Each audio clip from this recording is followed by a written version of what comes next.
TAT અને ટેટની ભરતીને લઈને ઋષિક પટેલે એક મહત્વનું નિવેદન આપ્યું છે.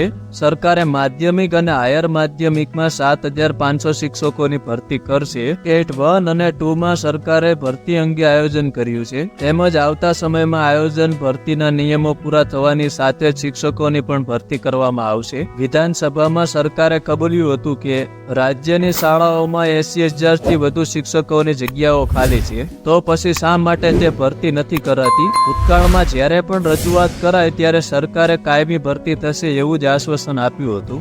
છેલ્લે શિક્ષણ મંત્રી કુબેર ડિંડોરે 15મી જાન્યુઆરી સુધી કાયમી ભરતી થવાની પ્રક્રિયા કરાશે એવું આશ્વાસન આપ્યું હતું. જે મુદત પૂરી થતાં જ ઉમેદવારો મેદાનમાં આવી ગયા હતા. ઉમેદવારો એમ કહે છે કે અમે 1 વર્ષથી આંદોલન કરી રહ્યા છીએ. કાયમી નોકરી માટે અમે અગાઉ પણ 12 વખત આંદોલન કર્યું હતું. ગઈકાલે પોલીસના દંડા ખાનારા ઉમેદવારોનો આક્રોશ હવે પ્રકાશ થાય છે.